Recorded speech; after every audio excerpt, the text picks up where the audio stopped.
It's your brother Nafis Abu Zayd. Assalamu alaikum wa rahmatullahi wa barakatuh. It's Isa Abu Isa.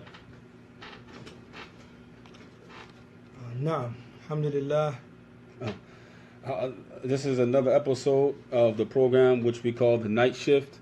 And we came up with this program to defend Islam, the Sunnah, what we call Salafiyah, from cult characteristics, partisanship, which is Hizbiyah, and extremism, which is Haddadiyah.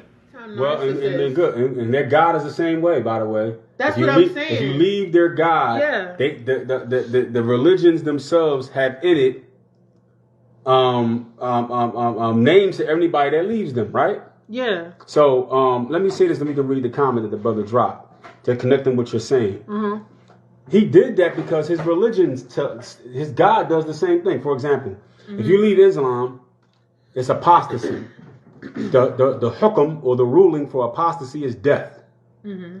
If they can't kill you, they call you an infidel, which in Arabic is kafir, or mulhid, atheist, or mushrik, a pagan. They have words for you. In Christianity, they call you a backslider. You know, in Judaism, they call you a Gentile, a non-believer, whatever, right?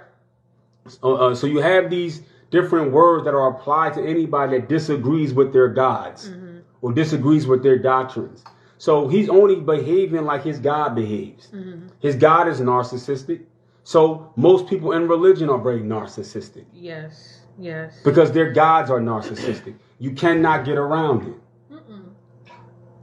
This is why when you leave them alone, they will start calling you names. Oh, oh my God. They lash out like little kids. This dude's face. You know, I watch people in the mosque want to save the world, but their families are a wreck. Yeah. I watch people, you know, wanna call everybody to Islam or call everybody to Allah, but they themselves are pieces of shit. They're inwardly they're just garbage people, and because what happens is that everybody's trying to keep up with a certain archetype.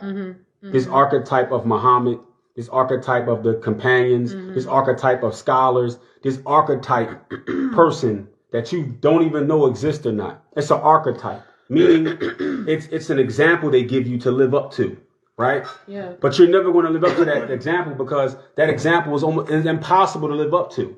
Because what happens is because that's somebody else's criteria of what perfection is.